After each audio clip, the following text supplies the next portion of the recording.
나의 심심함과 외로움을 달래기 위한 방송. 듣는 당신도 그랬으면 하는 방송.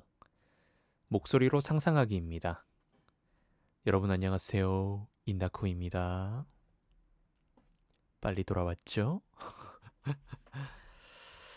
오늘은 제목에서 보셨다시피 영화 얼굴에 대해서 이야기를 좀 나눠볼까 합니다.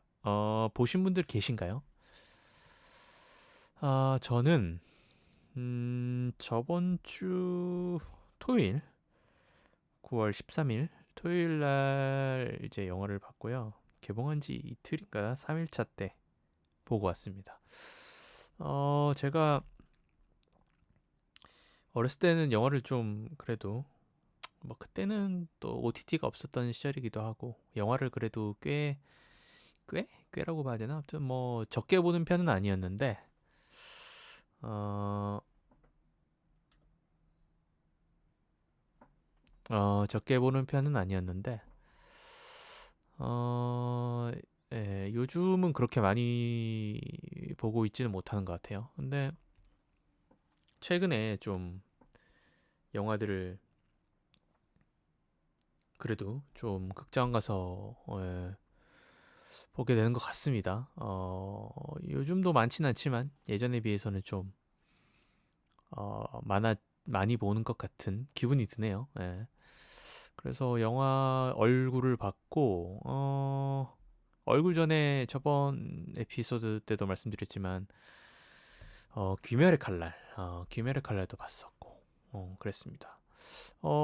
이 영화 얼굴에 대해서 뭘 이렇게 주목하고 있었던 건 아니었고 제가 유튜브를 보다가 여러분들 영화 침착맨 영화래 유튜브 침착맨이라고 예전에 이말년 만화 작가 웹툰 작가분께서 하시는 그 채널이 있거든요. 아주 유명합니다.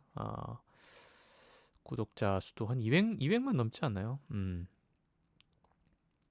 이게 참 유튜브에 대해서 말할 때 약간 신경이 쓰이는 게 워낙 사람들마다 유튜브 채널이 너무 다양하고 주로 보는 것들이 각자 개인마다 너무 다 달라서 제가 유명하다고 생각한 사람을 얘기해도 누군가는 모르더라고요. 그런 경우가 있는데 그래도 침착맨 정도야 뭐 네임드니까 그런 분이 있습니다. 아마 대부분 아마 청취자분들은 아실 것 같고 또 제 방송 듣는 분들 나이대 연령대를 보면 저보다 더 나이가 좀 어린 세대분들이 많으셔서 아마 모르는 분이 없으실 것 같아요. 아무튼 침착맨 채널을 보다가 제가 뭐 디테일하게 모르지만 그 침착맨이랑 친한 그 유튜버 분들이랑 친구분들이 있어요. 그 무리들을 배도라지라고 부르더라고요.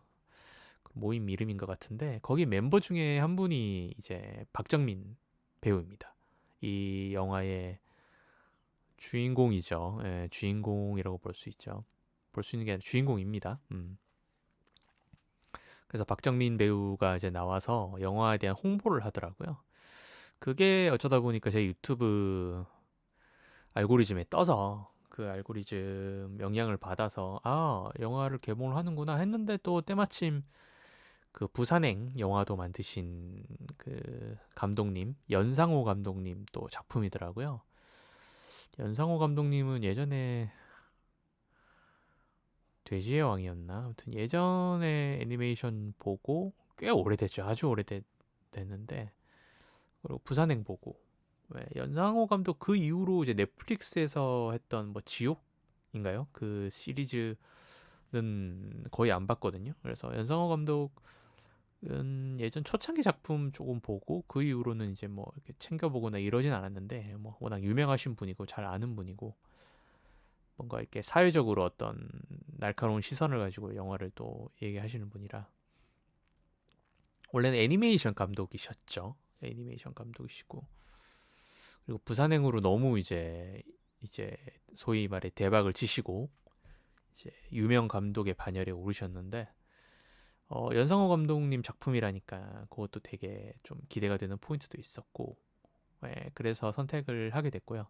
되게 재밌었던 거는 유튜브에 그 침착맨과 박정민 배우 이제 두 분이서 이제 영화에 대한 소개도 하고 이제 그런 이제 영상이 있었는데 여기 영화 배우분 중에서 제가 이걸 좀 보면서 얘기를 할게요. 그 배우분 이름이 임성재 배우님이라고 계세요. 요즘에 아주 핫하시고 나오지 않는 곳이 없는 그런 분이시죠.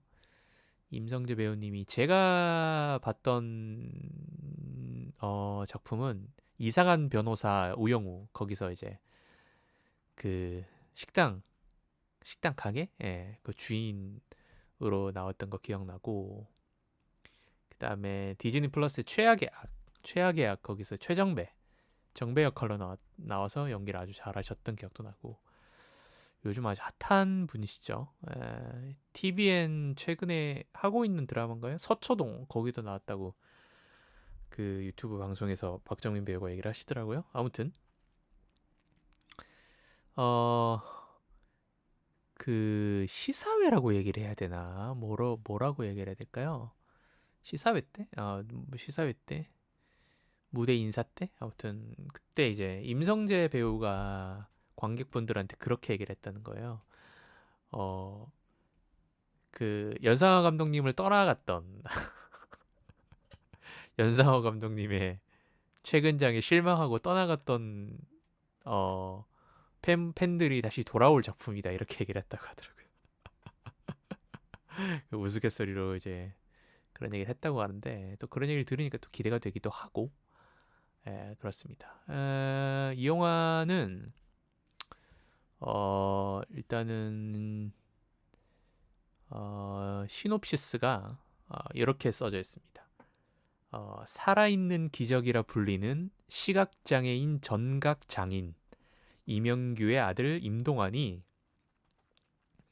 40년 전 실종된 줄 알았던 어머니의 백골 시신 발견 후에 그 죽음 뒤의 진실을 파헤치는 이야기라고 되어 있거든요.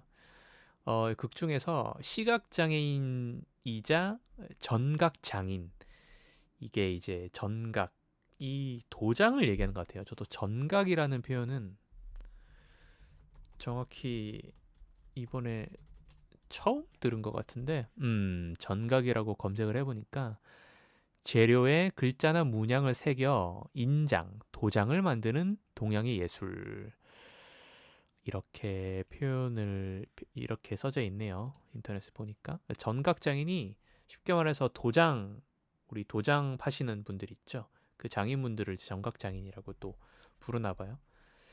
그 장인인 이명규 씨가 있는데, 이제 극 중에서 이명규 역을 맡은 배우분이 권혜요 배우님이십니다. 박정민 배우의 아버지로 나오고요. 박정민 배우의 극중 이름은 임동환으로 나옵니다. 이제 그 부자 사이가 있고, 이제 어머니가 실종된 줄 알고 이제 홀 아버지 밑에서, 시각장애인 아버지 밑에서 이렇게 자랐는데, 이제 영화에 보면 갑자기 이제 실종되었다고 아버지한테 얘기를 들었는데 어머니의 백골 사체가 발견이 되죠. 그리고 이제 어머니에 대해서 이제 왜 궁금증이 이제 생긴 거죠. 그 죽음에 대한. 그러면서 찾아가는 이야기인데, 시놉시스에 이렇게 돼 있고요.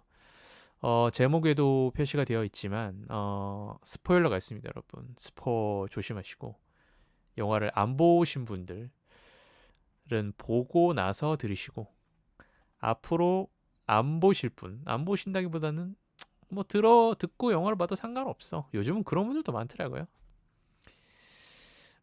그러신 분들은 들으셔도 좋습니다. 그렇다고 제가 엄청 막 디테일하게 모든 걸 다 얘기하진 않을 거고, 인상적인 어떤 부분들, 이런 부분만 얘기를 좀 하게 될 것 같습니다. 아무튼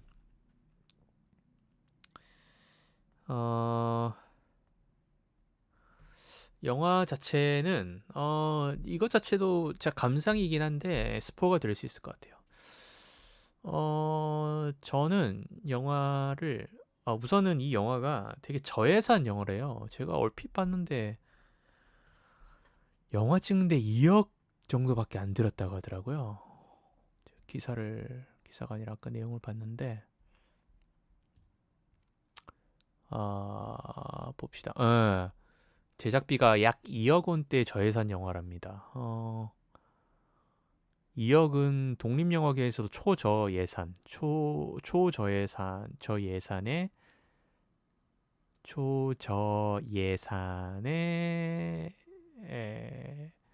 속한다고 하네요. 그리고 이제 투자를 연상호 감독님의 제작사가 했답니다. 뭐 다르게 얘기하면 성공하면 이제 뭐 어디 떼는 거 없이 다 먹는 거죠. 너무 저렴한 표현인가요? 아무튼 그리고 스텝도 상업영화 3분의 1 수준 한 20여 명으로 꾸리고 촬영을 했대요. 그리고 촬영 기간도 3주 13회차로 짧게 찍었고, 그래서 영화 러닝 타임도 짧아요. 1시간 반? 요즘은 영화 하면 보통 이제 기본 한 2시간씩 막 하잖아요. 2시간 넘는 게 요즘 기본이기도 하고, 이제 한 2시간 40분, 50분, 막 3시간 가까이 하는, 예전에는 막 마블 영화도 있고, 103분입니다. 103분. 그러니까 1시간 43분인데, 사실 이것도 앞에 뭐 광고 시간 빼고, 뒤에 뭐 엔딩 크레딧 올라가는 시간 빼면 사실은 그냥 뭐 1시간 반? 그 정도로 봐도 될 것 같거든요. 예, 그래서 영화가 짧습니다. 예, 영화가 아주 짧고, 그리고 되게 저예산 영화예요. 저예산 영화고. 제가 그거를 뭐라 해야 될까? 뭔가 이제 무시해서 하는 얘기는 아닌데, 뭐라고 해야 될까요? 저의 감상은 약간 좀 더 부연적인 설명이나 이야기가 있었으면 좋겠다라고 하는, 뭔가 좀 엉성하게 느껴지는 그런 부분도 좀 있었던 것 같아요. 그런 부분이 좀 있었고, 조금 더 이 이야기의 서사를 표현을 하려고 할 때, 조금 더 디테일하게 표현을 할 수 있는 시간 자체가 좀 부족했다? 이런 생각도 좀 드는 것 같아요. 배우들이 물론 연기를 잘하는 편에 속했고, 잘하는 편이고, 그렇지만 그런 연기력에도 불구하고 어떤 좀 더 그 스토리와 여기에 더 녹아들 수 있게끔 조금 더 시간 여유가 있었으면 좋겠다라는 생각이 들었고, 그것은 아무래도 이 저예산에 기인한 것이 아닌가 싶습니다. 아무래도 여기 써져 있는 것처럼 3주에 13회차로 짧게 끝냈으니까 일단은 시간이 돈이니까 시간을 많이 쓸 수도 없었을 거고, 그래서 연기를 하는 거에 있어서 테이크를 다시 반복해서 가져간다거나 이러기도 어려울 거고, 제가 알기로는 박정민 배우는 개런티가 없이 출연한 걸로 알고 있거든요. 이거 대단하죠. 이제 감독님과의 관계가 그만큼 가까운 관계로 알고 있는데, 물론 이제 손익분기점을 넘기면 그 초과 수익에 대해서는 이제 돌려받는 그런 계약은 하셨다고는 하는데, 그렇습니다. 그래서 여기 나오면 권혜여 배우라든지, 그리고 여기서 이제 엄마, 뭐 이거는 어차피 다른 이제 영화 홍보 뭐 유튜브나 이런 데서 나왔으니까, 이제 여기 이제 엄마 역할로 이제 신현빈 배우가 나오거든요. 여러분 잘 아시죠? 그 슬기로운 의사생활 장겨울 선생님으로 나오신 그 이제 신현빈 배우도 나오는데, 하여튼 신현빈 배우, 권혜여 배우, 뭐 아까 말한 이제 안성재 셰프죠. 모수. 제가 좀 이분하게 판단하지 못했네요. 네, 임성재 배우라든지 다들 아주 그 돈을 적게 받고 찍은 영화이기 때문에 마음껏 또 시간을 투자를 할 수 없었기 때문에 약간 좀 엉성한, 뭔가 좀 설익은 그런 느낌이 있는데, 있음에도 불구하고 잘 만들어내신 것 같아요. 그랬고, 뭐 평론가들 보니까 별점도 나쁘지 않더라고요. 뭐 3개 반까지 주신 분도 있고, 제가 주로 즐겨보는 이동진 평론가 같은 경우에는 별 3개를 주셨더라고요. 이동진 평론가가 3개 줬다는 얘기는 굉장히 볼만하다는 얘기이기 때문에 아무튼 그렇습니다. 제 감상은 그래요. 제 감상은 그렇고 조금 약간 그런 부분이 없지 않아 있다. 없지 않아 있었다. 그렇습니다. 그리고 그래서 엄마의 콜라는 신현빈 배우가 있는데 신현빈 배우 얼굴은 처음부터 끝까지 나오지 않습니다. 이것도 스포가 되려나? 근데 영화 시작하자마자 딱 보게 되면 바로 이제 그냥 이건 알게 되는 부분이라 끝까지 얼굴을 나오지 않겠구나. 영화 자체가 제목도 얼굴이고 그 메인 포스터를 보시면 알겠지만 이 엄마의 모습처럼 보이는 실루엣이 있어요. 그러니까 엄마의 젊은 시절에 그 젊은 여인의 이렇게 실루엣이 이렇게 있는데 그 실루엣만 이렇게 얼굴이 뜯어져 있거든요. 얼굴이 없어요. 찢어져 있거든요. 포스터가 찢어진 느낌으로 이렇게 나와 있는데, 그러니까 얼굴 없는 사람이라는 의미를 이제 보여주는 거죠, 포스터에서. 그래서 영화 처음부터 끝까지 얼굴이 나오지 않습니다. 그러니까 신현빈 배우의 얼굴이 나오질 않아요. 예. 그리고 이게 스포가 될 수 있는데, 하여튼 제일 마지막에는 공개가 됩니다. 엄마 얼굴이 공개가 되는 걸로 마지막이 마무리가 되는데, 영화를 보다 보면 이 배우가 신현빈 배우라는 것도 알게 되거든요. 그러니까 나오진 않지만 목소리가 제가 알고 봐서 그럴 수도 있네.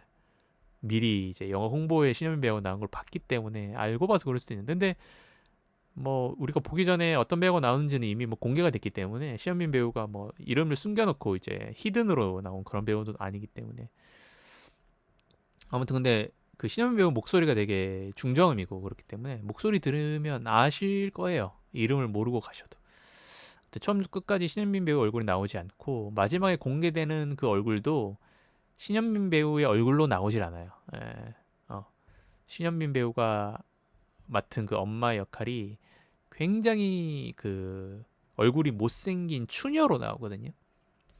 그 주변 인물들, 동네 사람들 모두 다 아주 못생기고 보기 힘들 정도로 못생긴 추녀라고 손가락질을 받는 그런 이제 인물인데 예. 그 역할을 하고 마지막에 공개되는 게 그 추녀의 얼굴이 공개가 되죠. 예, 신현민 배우의 얼굴이 아니라.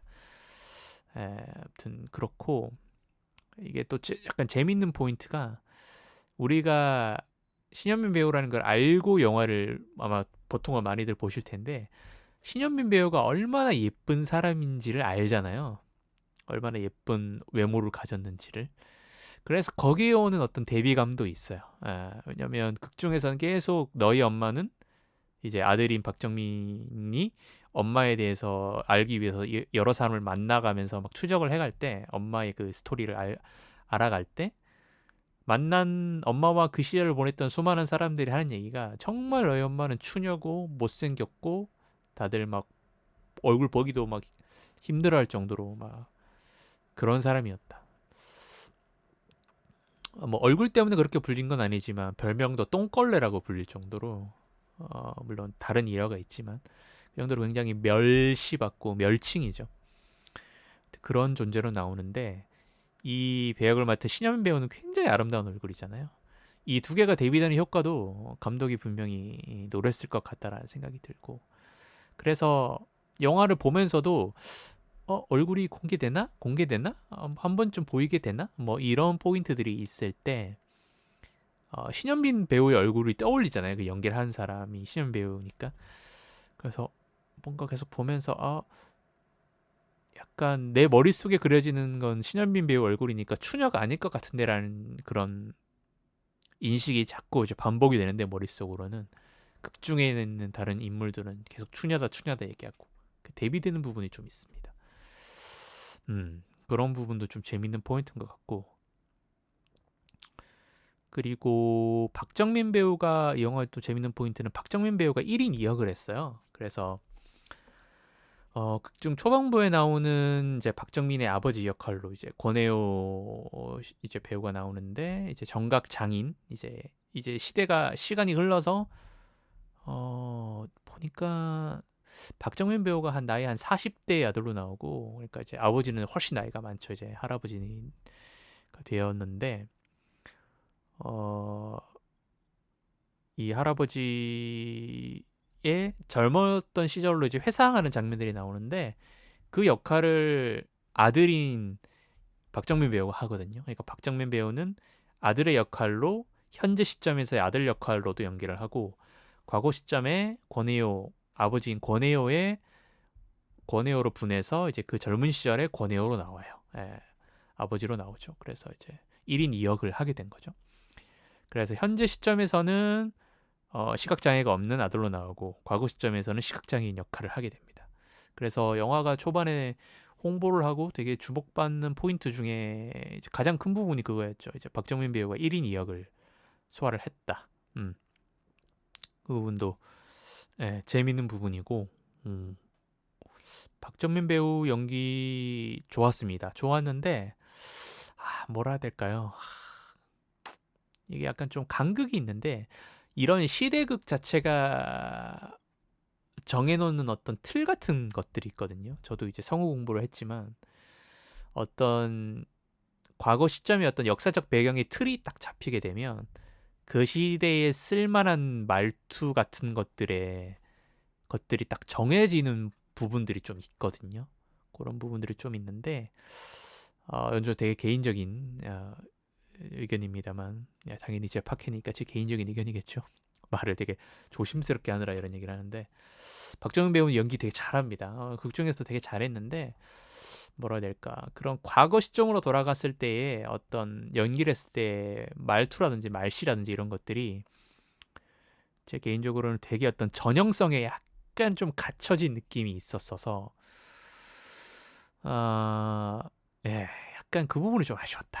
그 부분이 좀 아쉽다는 느낌이 들고, 하지만 뭐라고 해야 될까요? 그 중간에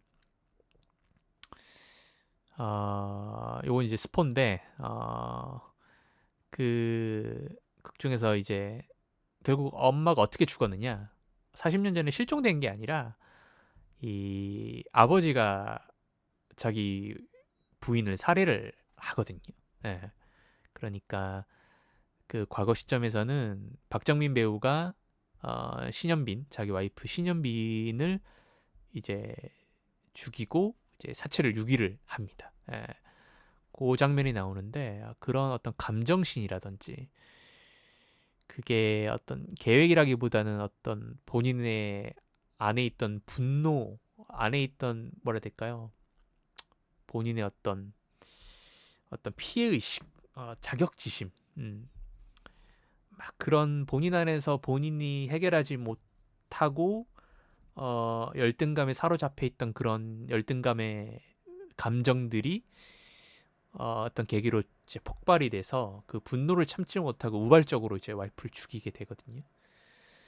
그때 이제 신현민과의 이제 몸 싸움을 하면서 그 다투다가 이제 살해하게 되는 그 씬이 있는데, 그때 막 그 배우가 쏟아져 나오는 그 분출하는 감정 연기 부분은 정말 좋습니다. 정말 좋고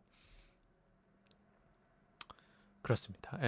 그런 연기라든지 당연히 그런 연기들은 너무 좋았고, 그렇습니다. 그래서 뭔가 이제 생각이 떠오는 대로 이제 뭐 얼기설기 얘기를 하고 있는데, 이제 스포입니다만 핵심은 이제 엄마를 죽이게 되는데, 아버지가 엄마를 죽이게 되고 그 사실을 아들이 알게 되고, 그 과정에 대한 이야기인데, 이게 이제 일단은 그 시대적 배경으로 돌아가야 되는데, 언제냐면 배경이 아마 1900 언제라고 봐야 될까요? 배경이 연도가 지금부터 40년 전이니까 80년대 초반이라고 봐야 될까요?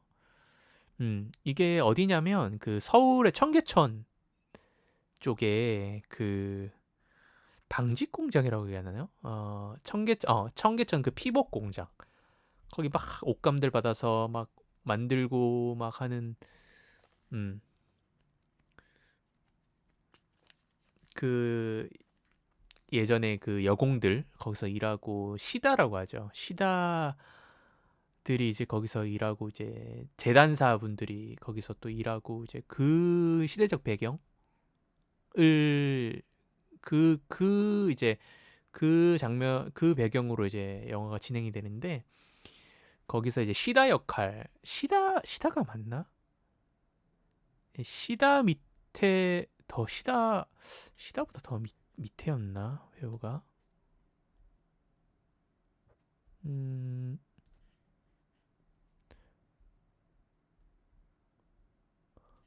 아,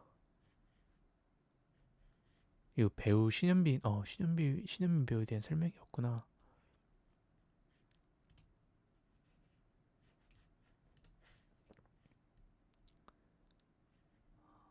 아, 네네네네네. 배경이 1970년대네요. 70년대, 청계천 거리. 거기 배경이고, 아무튼 거기 이제 섬유 회사에서, 그죠. 시다가 맞네요. 시다. 그 보조로 일을 하게 되는데, 되게 좀 뭐라고 해야 될까요? 그, 극중 이름이 영인데, 그, 박정민, 네, 엄마죠. 되게 말도 어눌하고, 뭐라고 해야 될까요? 뭐, 그래서는 안 되지만, 좀, 뭐라 해야 될까, 사람들한테 좀, 이렇게 막 무시받고, 좀, 이제 그런 캐릭터로 나오거든요. 뭔가 말도 어눌하고, 말도 뭔가, 이렇게, 똑부러지게 이렇게 하지를 못하고, 좀 어눌하게 이렇게 말하고, 예, 그런 이제 캐릭터인데, 거기다가 플러스 이제 얼굴도 이제 추녀다, 못생겼다, 이렇게 이제 얘기가 나오죠. 근데 이제 극 중에서, 어, 그럼에도 불구하고 이제 되게, 어, 정의감이 있는 사람이에요. 주위 사람들한테 무시도 당하고, 누구한테 이렇게, 어, 뭐라 해야 될까? 평소 같으면 누구한테 이렇게 막 말도 잘 못하고 막 이런 성격인데 뭔가 불이나 어떤 불의에 맞서서 어떤 그런 것들이 있을 때는 막 용감하게 나설 줄 아는 그런 캐릭터로 나오거든요. 그래서 아까 말씀드렸던 막 똥걸레라 불렸던 이런 것도 이게 그 시대의 어떤 좀 마음 아픈 가슴 아픈 이제 어떤 풍경들을 보여주는 게 어, 이제 쉼없이 공장들이 돌아가고 그 당시에는 월급도 월급인데 그 당시에는 지금처럼 어 그때 뭐 노동자 이제 근로자의 노동법 이런 것도 없었던 시절이기 때문에 근로 시간 어떤 그런 기준도 없었죠. 그러니까 뭐 이제 사람을 이제 진짜 밤새도록 막 갈아놓고 그러던 시절이었는데 그렇게 이제 한참 이제 그 당시에는 또 전쟁 이후로 막 이렇게 경제 발전을 막 이렇게 하려고 했던 그 시절이었잖아요. 그래서 다들 어떻게 보면 한국 사회에서는 한국 사람들 노동자들의 목숨을 갈아 넣어서 경제를 발전시키고 있던 이제 그런 시절인데 그래서 이제 화장실도 마음대로 못 가고 일하느라 위에 있는 관리자들의 눈치가 보이고 그러다가 이제 배가 너무 아파서 화장실을 이제 못 가고 참고 참다가 이제 도저히 안 돼서 이제 화장실에 가도 되냐 하고 갔는데 갔더니 본인과 같은 그 또 이제 거기 일하는 분들이 많아서 화장실에 줄을 막 길게 서 있는 거예요. 그래서 이제 못 참다가 이제 바지에 이제 지리게 되죠. 이제 그렇게 되면서 별명이 이제 똥걸레라고 불리게 되고 더 무시당하게 되고 그렇습니다. 그랬는데 이제 극 중에서 임성재 배우의 역할로 그 이제 공장의 사장이 나오는데 그 사장이 이제 사진 찍는 게 취미거든요. 사진 찍는 게 취미인데 그래서 막 보면 이제 지나가는 막 어린 이제 뭐 여자들 이제 지나가면 이제 본인 목에 항상 이제 카메라를 들고 다니면서 그 당시에는 사진이 되게 귀하니까, 그리고 자기는 사장이고 돈도 많고 하니까, 그리고 이제 그 골목에서 유명하겠죠. 사장이니까 모르는 사람이 없고, 이제 길거리에 막 가판대 막 이제 가판대 장사하는 분들도 있고 이런데 막 다들 뭐 안녕하세요 하고 막 이제 돈이 많은 어떤 지주 같은 이런 느낌이니까 막 굽신굽신하고 이제 그런 대접을 받는 사람인데, 그러니까 지나가는 이제 젊은 여자애들한테 막 사진 찍어줄까 이러면서 막 사진도 찍고 그래요. 근데 뒤에 알고 보면 약간 도착증이라고 그러나요? 그렇게 얘기를 하나요? 그 막 여자들 사진 찍어서 막 모으고 막 이런 저 변태의 성향이 있는 사람인데, 그래서 이제 본인 회사 이제 직원들이 자기 회사 들어와서 이제 처음에 이제 신입 들어와서 이제 회사 그 계약서 같은 거 쓸 때, 그때도 이제 여직원들 사진을 막 하나씩 다 찍어두거든요. 그 당시에 시다로 일하는 분들은 대부분 다 여자분들이면 되죠. 그것도 어린 여자분들, 어린 여자들이라고 보면 되는데, 아무튼 그런 것 사진을 찍고 하는데 이런 성향의 사람이에요. 변태고. 그런데 이제 우연찮게 그 밑에서 일하던 어떤 여직원이 있는데, 그 여직원이 성폭행을 당하게 되죠. 사장한테. 그 장면에 대한 묘사는 없고 이제 그런 일이 있었다라는 거를 이 엄마인 이제 영희가 알게 됩니다. 알게 되고, 그래서 그 불의를 참지 못하고 이제 사장이 이제 성폭행 범이다 이런 것들을 막 한글도 다 이제 깨치지 못했는데 막 얼기설기 이렇게 한글로 종이에 써서 거기 막 뿌리거든요. 길거리에다 막 뿌려요. 그러고 나니까 이제 사장이 또 평소처럼 웃으면서 골목길 들어와서 막 지나가는 여자는 사진 찍어줄까 이렇게 하는데 막 분위기가 달라. 막 웅성웅성하고 이래. 그래서 뭐지 하고 바닥에 떨어진 종이를 봤더니 이제 보니까 자기가 성폭행범이란 게 막 적혔으니까 난리가 난 거야. 그래서 회사 들어와가지고 막 그 영희를 불러가지고 막 가만히 안 둔다느니 막 이렇게 막 죽여버린다느니 뭐 이렇게 하고 뭐 쟤 잘라라느니 뭐 이렇게 하는데, 영희는 이제 막 그 불의를 참지 못하고 이제 그걸 포기하지 않고 막 계속 알리고 한단 말이에요. 근데 이제 여기서 이제 박정민 배우가 그 아버지 젊었을 때 역할을 하고 있는데, 시각장애인 이제 이자 이 사람도 어렸을 때 힘들게 자랐고 시각장애니까 오죽했겠어요. 그러니까 근데 이제 본인의 어떤 손의 감각, 아까 초반에 말씀드렸듯이 전각 장인이 되었잖아요. 이 나라에서 인정한 장인 반열에 올랐는데, 본인이 이 손으로 이렇게 느껴서 이렇게 조각을 하고 하는 이 감각은 굉장히 타고나게 이제 뛰어나게 이제 가지고 태어난 사람인 거죠. 그러다가 한번 먹고 살아보겠다고 그 장사하러 이제 그 피복 공장에 있는 그 이제 길바닥에서 정말 허름하게 정말 나무 몇 개랑 본인이 이제 도장을 파는 조각칼 몇 개랑 이렇게 두고 도장 판다고 하는데 장사가 되나요? 장사가 잘 안 됩니다. 안 되는데 하여튼 그렇게 있다가 이제 그 골목에서 이제 대장급인 그 피복 그 사장님을 이렇게 사장님과 인연이 이렇게 닿게 되죠. 사장님이 보니까 이제 도장을 이제 얘가 기가 막히게 판다. 눈도 안 보이는데 그러면서 난 너처럼 이렇게 뭔가 그런 것들을 막 극복해가지고 이렇게 막 대단한 재능을 이제 뭐 이렇게 발현하는 이런 것들이 너무 막 장하다. 그래서 난 너 같은 놈 보면 너무 좋아하면서 막 이렇게 좀 이렇게 친해지게 되죠. 친해지게 되고 또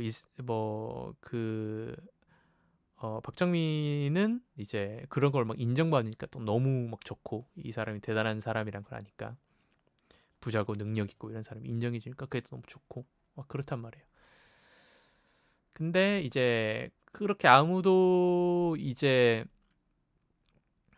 자기 도장을 찾지 않고 있고 이제 한 푼도 이제 돈을 못 벌고 있을 그때 그 여기서 이제 엄마인 영희가 어 종종 이렇게 지나가다가 이제 자기한테 이제 말을 거는 거예요. 이제 처음에 이제 도장 뭐 이렇게 도장에 대해서 얘기하면서 이제 말을 걸기 시작하는 거예요. 그러다가 이제 박정민이 하나 만들어 드릴까요? 이렇게 얘기하는데 자기가 이제 영희도 이제 가난하고 돈이 없으니까 돈이 없다 이러면서 제가요 이러면서 뭐 아니 됐다고 막 이렇게 하는데 박정민이 이제 덥석 손을 탁 잡으면서 아니다 내가 지금 무료로 만들어 주겠다 공짜로 당신이 나한테 관심을 가진 첫 손님이니까 무료로 만들어 줄게 하면서 영희가 너무 좋아하거든요. 근데 그 이후로 영희가 막 종종 찾아와서 심심한데 말도 걸기도 하고 영희도 되게 가난한데 집에서 막 주먹밥 같은 걸 만들어 와가지고 박정민한테 막 주기도 하고 뭐 이렇게 하거든요. 그렇게 이제 정이 쌓이기 시작합니다. 그러다가 이제 그 자기 도장 그 가게에 있는 그 길거리에 있는 다른 노점상분들이 와가지고 아유 뭐 너는 좋겠네 라면서 이 골목에 최고 미인이 맨날 찾아와가지고 말도 걸어주고 막 이렇게 얘기를 하거든요. 그래서 이제 이게 참 어쩔 수 없는 그렇게 설정을 만들어 놔서 이제 시각장애인 역할이니까 외모를 볼 수가 없잖아요. 그러니까 이제 사람들 주위 사람들의 그 말을 듣고 이제 정말 엄청난 미인이다 이렇게 생각을 하고 서로 이렇게 정분이 들어서 이제 나중에 결혼을 하게 됩니다. 그리고 아까 얘기했던 그 피복 사장도 막 엄청 막 축하해주고 둘이 없는 살림에 그 길거리 길목에서 그 골목에서 그냥 간소하게 이렇게 혼인식도 막 이렇게 해주거든요.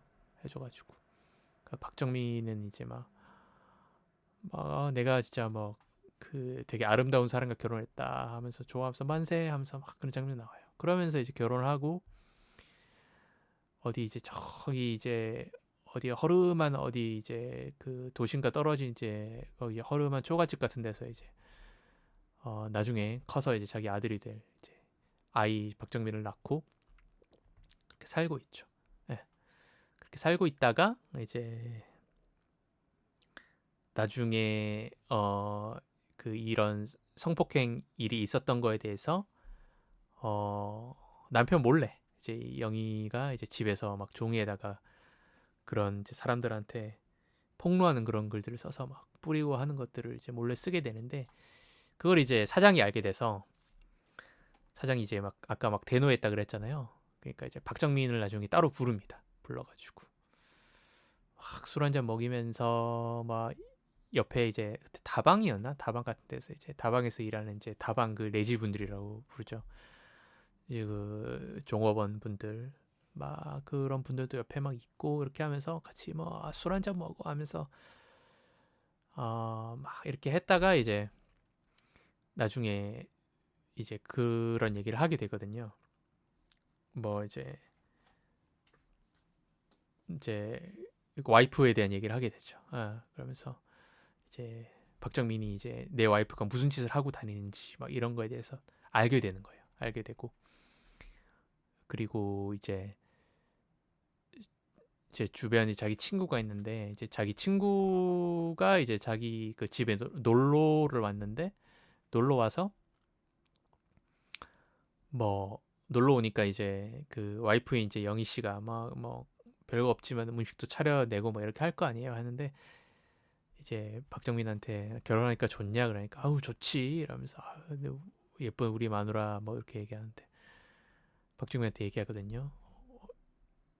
뭐 이렇게 우물쭈물하다가 이제 너희 와이프 못생겼다 이렇게 얘기하니까 처음에 막 무슨 말이야 이랬는데 되게 진지하게 막 얘기를 하니까 이제 박정민이 알게 된 거죠. 내 와이프가 예쁜 사람이 아니고 사람들이 다 추녀라고 부르는 그런 존재구나. 그런 걸 알게 되고 속으로 이제 내가 사람들한테 속았다. 막 이런 생각을 하게 되는 거죠. 이제 그러면서 이제 그 뒤에 이제 이야기들이 이제 뭐 사장과의 자기와의 관계도 있고 뭐 이렇게 되면서 이제 나중에 그런 본인이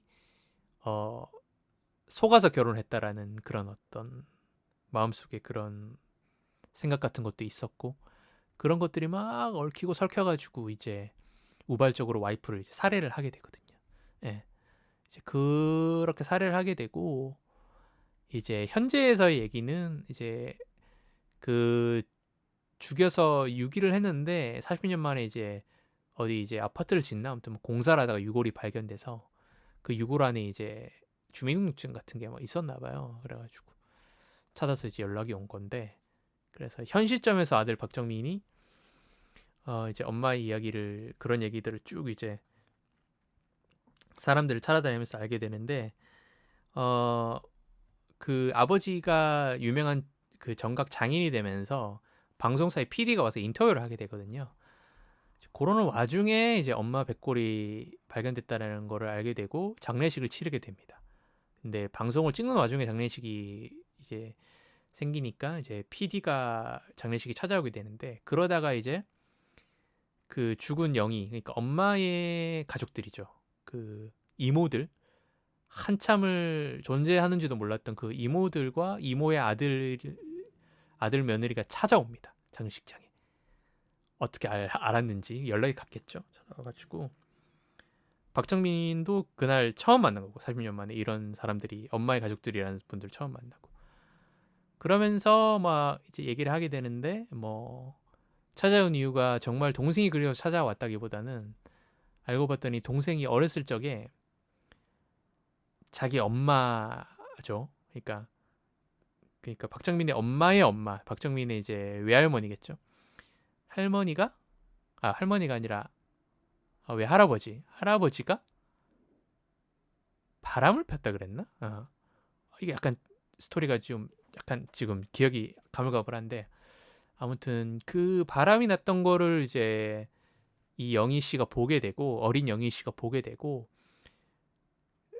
그래서 그거에 마을에 소문이 나게 돼요. 아무튼 그러면서 자기 집안이 이제 막 소문이 안 좋게 되고 약간 풍비박산이 나고 그런 식으로 돼가지고 사람들의 손가락을 이제 어린 영희가 받은 거예요. 그러다가 이제 집을 나간 거죠. 그래서 집 나간 이후로 소식 끊겨서 본 적이 없는데, 그래서 그 어린 동생이 그리워서 온 게 아니라, 온 이유가 이제 자기 집안에 아버지가 남겨놓은 재산이 있는데, 행여나 그 재산의 소유권을 이 아들인 박정민이 요구를 할까봐 소유권을 포기하겠다라는 그거를 이제 녹음하기 위해서 온 거예요.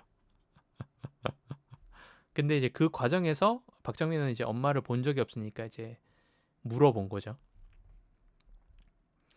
이제 그 이모들한테 엄마가 어떤 사람이냐 그랬는데, 거기서도 이제 엄마가 아주 못생겼고 동네에서 문제를 일으키는 애였고 막 이런 식으로 얘기를 하는데, 근데 그 아까 말씀드렸던 그 피복 사장의 그런 성폭행과 관련된 어 그런 문제들에 대해서도 진실을 알리려고 하는 그런 것들이 어렸을 때도 그런 것들이 보였던 거죠. 그러니까 거짓을 말하지 않고 진실을 말하려고 하는 그런 성향이 그때도 이제 보여진 거죠. 하여튼 그런 장례식장에 그 이제 40년 만에 만난 아들과 엄마 쪽에 있는 가족들의 그 만남을 그 방송국 PD가 옆에서 보고, 이 집안에 뭔가 더 재밌는 얘기가 있다 라는 거를 알게 되면서 박정민 몰래 그 뒤를 좀 캐기 시작하다가 박정민한테 얘기를 해서 박정민과 같이 그 방송국 여자 PD랑 같이 해서 이제 사람들을 만나러 다니거든요. 그 엄마랑 피복 공장에서 일했던 직원들도 만나게 되고, 그 아까 그 사장한테 성폭행을 당했다는, 지금은 할머니가 된 그 영희가 시달을 할 때 영희와 같이 일을 했던 그런 이제 여직원이었던 그 할머니도 만나러 가게 되고, 그리고 그 피복 공장 사장도 만나게 됩니다. 그래서 영화 보면 사장의 말로는 아주 비참하거든요. 부자가 되어 있는 게 아니라 아주 골방에서 이제 비참하게 늙어가고 있는 것도 나오고 하는데, 아무튼 그렇게 쭉 이제 엄마의 서사를 쭉 따라가는 이야기예요. 그러다가 이제 아까 말했듯이 이제 뭐 그런 서사 같은 것도 이제 알게 되고, 그러면서 이제 마지막 영화 후반부 씬에서는 박정민과 이제 아버지 권혜호의 이제 서로의 이제 진실에 대한 얘기를 하게 되죠. 아버지가 죽였다면서요. 왜 죽으셨어요? 이러면서 그런 얘기를 하게 되죠. 그러면서 이 영화의 어떤 핵심 주제에 대한 이야기랄까요? 그런 것들은 어, 거기에 많이 나오는 것 같아요. 그 이제 후반부에 박정민과 권혜요 이 두 명의 1대1 연기 씬에서 나오는데 거의 권혜요 배우의 이제 독백에 가까운 이야기인데 연기인데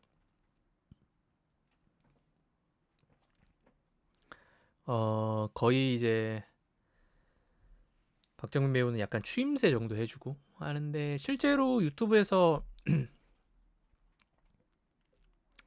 박정민 배우가 하는 얘기를 들어보니까 거의 한 10분 가량을 쉬지 않고 원테이크로 연기를 하셨다고 하더라고요. 권혜여 배우가.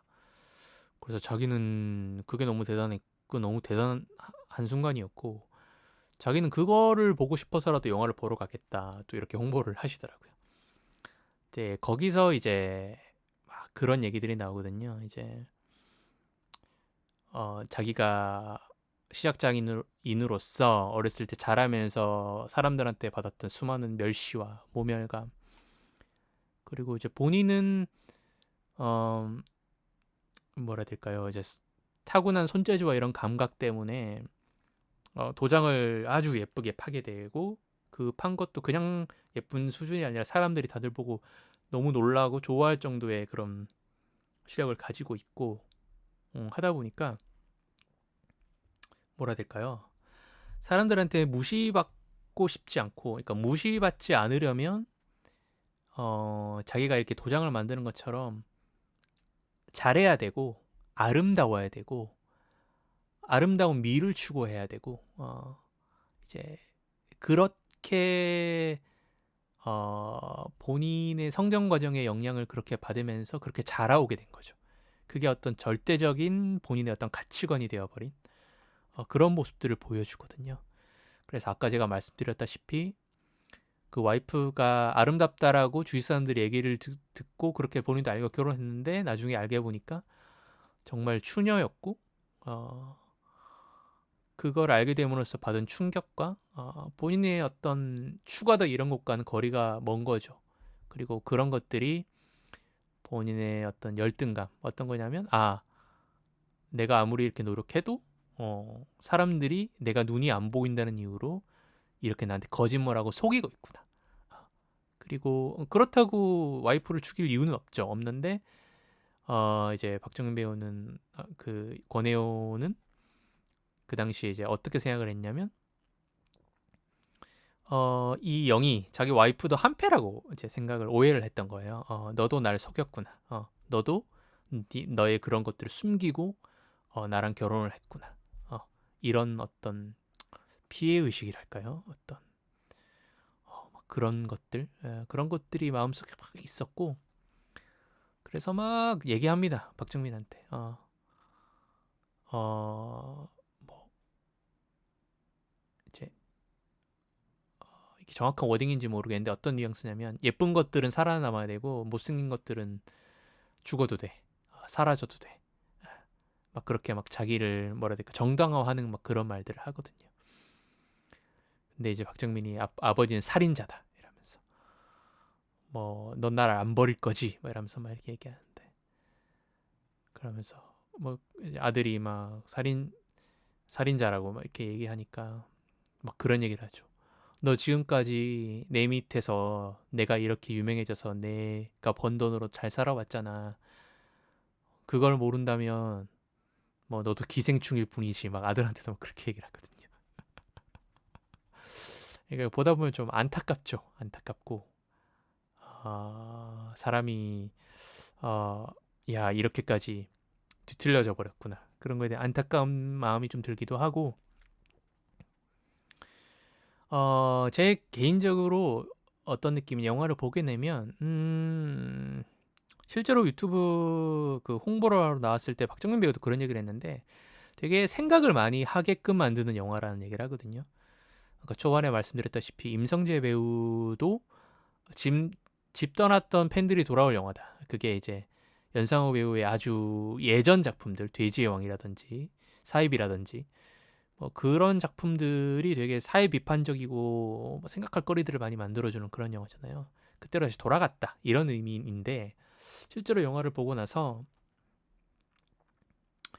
저는 개인적으로 뭔가 명쾌하게 이런 거에 대한 얘기를 하려는구나라는 것들이 명쾌하게 확 와닿진 않았어요. 그러니까 이게 어떤 의미냐면 애매하다기보다는 너무나 많은 생각할 것과 요소들이 다양하게 보여서 이 맥락들을 어떻게 좀 연결을 시켜야 될까 이런 고민들이 좀 들더라고요. 그래서 제가 영화를 처음에 딱 보고 나와서 팟캐스트를 해야 되니까 어떤 얘기를 해야 되지? 하고 그냥 두서없이 그냥 단어 같은 걸로 이렇게 쭉 써놓은 게 있었는데 제가 뭐라고 써놨냐면 외모지상주의, 피해의식, 열등감, 장애인 혐오, 추함과 아름다움, 우리는 무엇으로 평가하는가? 타인에 대한 얘기겠죠. 우리가 뭐 외모를 평가하듯이 외모와 내면을 보듯이 그리고 마지막 장면은 그 방송국 PD가 박정민이 이제 그토록 이제 알고 싶었던 엄마의 얼굴을 엄마의 사진을 PD가 구하게 됩니다. 그 구하는 게 어떻게 구하게 되냐? 아까 초반에 짧게 말씀드렸는데 그 피버그회사 사장이 자기 직원들이 새로 들어오면 다 사진을 하나씩 찍어 놓는다 그랬잖아요. 엄마 사진도 있었던 거예요. 그 사장이 아까 말씀드렸다시피 약간 이제 성도착증 환자처럼 막 그런 이제 여자들의 사진이나 이런 것들을 막 모아두는 사람이라 그 막 다 늙어서 죽어가는 와중에도 그것들 다 쥐고 있었나 봐요. 아무튼 그래가지고 그 엄마 사진을 이제 구해옵니다. 와가지고 이제 박정민을 만나자고 해서 박정민한테 이제 엄마 사진을 건네주거든요. 근데 그 장면에서도 되게 그간 게 박정민이 하여튼 그 마지막 씬 전에 이제 아까 말씀드린 권혜호와 박정민의 그런 둘이 이제 막 이렇게 다투는 그런 장면이 그런 씬에서 이제 아버지는 살인자예요 하고 이제 박정민이 이제 아버지를 버리고 가는 듯이 보이거든요. 근데 이제 거기서 아까 얘기했듯이 뭐 너도 뭐 내 밑에서 그래 사는데 뭐 그런 걸 뭐 감사함을 모르면 너도 뭐 기생충 같은 존재야 막 이렇게 얘기하면서 막 아버지가 막 이제 막 대노를 한단 말이죠. 하는데 그러고 이제 아버지에 실망하고 당연하죠. 엄마를 죽인 살인자니까. 근데 어 나중에 이제 PD랑 이제 만나게 되는데 어, 이- 그 PD가 이제 그 이전에 박정민이랑 이 사람 저 사람 이제 엄마 추적하면서 만나러 가면서 이거를 이제 방송국에 시청률이 높게 나올 것 같으니까 가방에 몰래 카메라를 숨겨가지고 막 찍어요. 그래서 그거를 이제 박정민이 알게 되거든요, 나중에. 그래서 박정민이 그 카메라를 나중에 뺏어가지고 안에 이제 그 카메라를 이제 USB인가 아무튼 뭐 메모리 카드인지 아무튼 그걸 이제 가져가 버립니다. 가져가 버리고 그래서 나중에 이제 마지막에 이제 엄마 사진을 구했다 만나자 해서 이제 왔는데 그걸 돌려주면서 그 자기 가족의 피해가 될 수 있는 부분들은 지웠다고 얘기를 합니다. 그래서 이제 PD가 막 약간 그런 식으로 얘기를 하죠. 이제 어 결국에는 니네 이제 얘기한 게 아니라 속으로 그렇게 생각하는 거죠. 니네 아버지는 결국 살인자때 너도 그 사실을 알게 됐는데 결국에는 지금 너희 아버지가 40년 동안 이 정각 장인이라는 어마어마한 이제 위치에 올라간 사람이고 명예도 있고 그걸로 이제 돈을 벌어먹고 사니까 너도 결국에는 그 아버지의 거기에 같이 묻어서 너도 살아야 되니까 결국에는 그냥 너를 지키기 위해서 이런 진실 같은 거를 얘기를 하지 않으려고 하고 결국에는 너도 이제 사진들을 다 이렇게 지워서 나한테 돌려주는구나 이런 생각을 하고 이제 아들한테 박정민한테 그렇게 대사를 하죠. 닮았네요 이렇게 얘기합니다. 아버지랑 닮았다고 그런 면이 뭔가 이게 뭔가 추한 것을 이제 거부하고 아름다운 것만 원하는 그런 부분과도 일맥상통한 부분이 있는 것 같고, 그러니까 본인이 숨기고 싶은 것들은 지워버리고 괜찮은 것들만 남겨놓고 그런 상태로 카메라를 돌려주게 되는, 그러면서 닮았네요라는 거는 너도 너희 아버지랑 똑같네, 이제 이런 하는 얘기죠. 아무튼 그 얘기를 하고 사진을 보여줍니다. 그리고 그 사진을 박정민이 확인을 하는 걸로 영화가 끝이 나거든요. 근데 박정민이 그 사진을 꺼내는 순간 관객들도 처음부터 끝까지 얼굴을 못 봤잖아요. 못 봐가지고 저는 개인적으로 두근두근 하더라고요. 어떻게 생겼을까? 어떻게 생겼을까? 근데 이게 그런 포인트들도 있는 것 같아요. 그러니까 처음부터 끝까지 얼굴을 숨기잖아요. 그러니까 이게 되게 감독의 아이디어가 좋다고 느낀 게, 관객들도 당연히 궁금하지 않겠어요? 어떻게 생겼는지. 그리고 마지막에 그 봉투 안에 사진이 들어있는 그 봉투 안에 사진을 싹 꺼내기 시작하거든요. 그 순간 관객인 저도 머릿속에 다양한 생각이 듭니다. 어떻게 생겼을까? 근데 영화 자체에서 자꾸 못생겼다 못생겼다 얘기하잖아요. 근데 이 장면을 다르게 해석할 수도 있거든요. 정말 40년 동안 그리워하고 정말 얼굴이라도 한번 보고 싶다라고 생각했던 엄마의 얼굴을 드디어 보는구나. 그걸 드디어 만나는 감동적인 순간이구나. 라는 장면으로도 볼 수 있는데, 그 생각보다는 예쁠까? 못생겼을까? 이 생각이 먼저 드는 거예요. 그거를 감독이 관객들한테 딱 심어주는 것 같아요. 너도 지금 그게 궁금하지? 너도 궁금하지? 딱 그렇게 만들어주는 것 같아요. 그렇게 생각하게끔 뭐 본인이 이렇게 만든 거죠. 영화가 처음부터 끝까지 계속 그런 얘기들이 나오니까. 근데 저도 그런 생각이 들었어요. 어떻게 생겼을까? 어떻게 생겼을까? 마지막에 사진을 안 보여주고 봉투에서 사진을 딱 꺼내서 그 봉투를 보고 있는 박정민의 얼굴을 딱 비춰주거든요. 보면서 박정민이 막 흐느껴 옵니다. 막 눈물이 쏟아지면서 울어요. 그러면서 이제 그런 생각이 드는 거죠. 저 눈물의 의미가 뭘까? 그런 생각도 드는 거예요. 관객으로서. 지금까지 계속 끊임없이 들어왔던 엄마의 얼굴이 추녀인지 아닌지에 대해서 뭔가를 확인하고 거기에서 오는 어떤 감흥이랄까, 회한이랄까, 어떤 감정의 어떤 그런 자극 때문에 우는 걸까? 아니면 이게 우리 엄마구나 하고 이렇게 우는 걸까? 그 의미가 막 복잡해요. 대체 저건 어떤 의미일까? 그리고 마지막 딱 장면이 카메라가 그 사진을 정면으로 딱 비춰주고 이제 끝이 났던 기억이 납니다. 근데 그 사진에 얼굴이 딱 나오거든요. 물론 어떤 배우의 얼굴은 아닙니다. 보니까 이제 그런 얼굴을 이제 어떤 합성을 통해서 만들었겠죠. 어떤 그 당시에 이제 영희 씨의 얼굴을 만들었는데, 어떤 생각이 드냐면, 다양한 평들이 있던데 저는 어떤 생각이 들었냐면, 당연히 예쁜 얼굴은 아닌데 이 얼굴을 추녀라고 부를 수 있나? 이런 생각이 드는 거예요. 어떻게 보면 그냥 평범하면서도 이목구비나 이런 것들이나 뭐 코나 이런 하나하나를 봤을 때 되게 막 못생겼다 이런 느낌이 들지 않는 거예요. 그러니까 뭔가 이렇게 전체적으로 조금은 이렇게 제가 이거 말하는 입장에서 되게 좀 신경이 굉장히 예민해지는데, 이것조차 되게 얼굴을 평가하는 것 같아서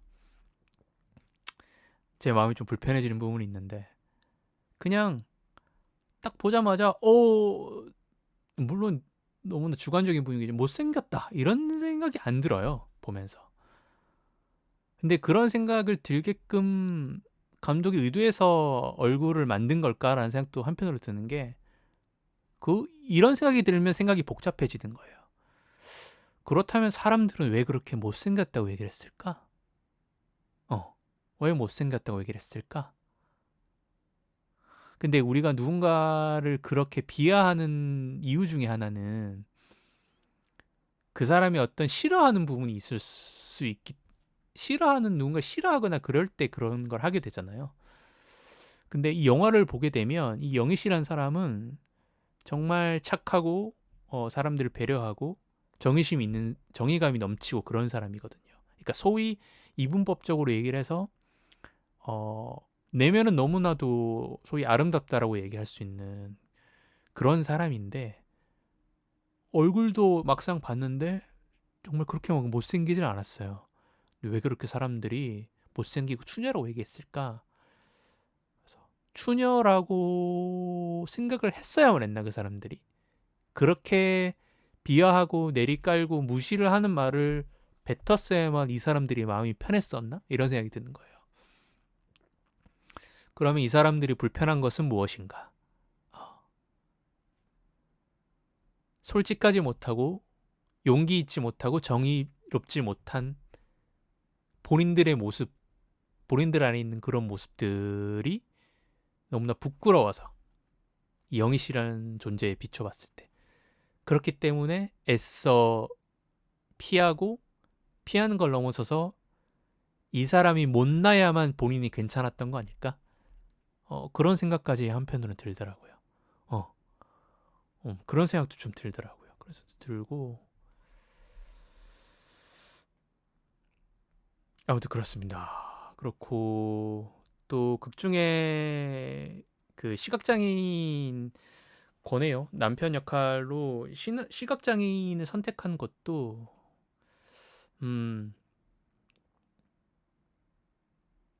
그런 아이러니 같은 것들이 있는 것 같아요.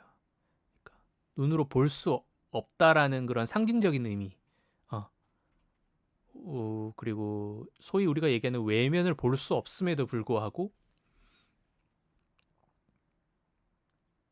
뭐라 해야 될까? 그런 외면의 미를 추구하고 신성시하는 그런 인간의 모습들을 거기에 빗대어서 표현을 한 게 아닌가 이런 생각도 들기도 하고 그죠. 결국에는 우리는 어떤 한 사람에 대해서 제대로 보고 있는가 그런 거에 대한 문제의식을 제기하는 부분도 분명히 있는 것 같고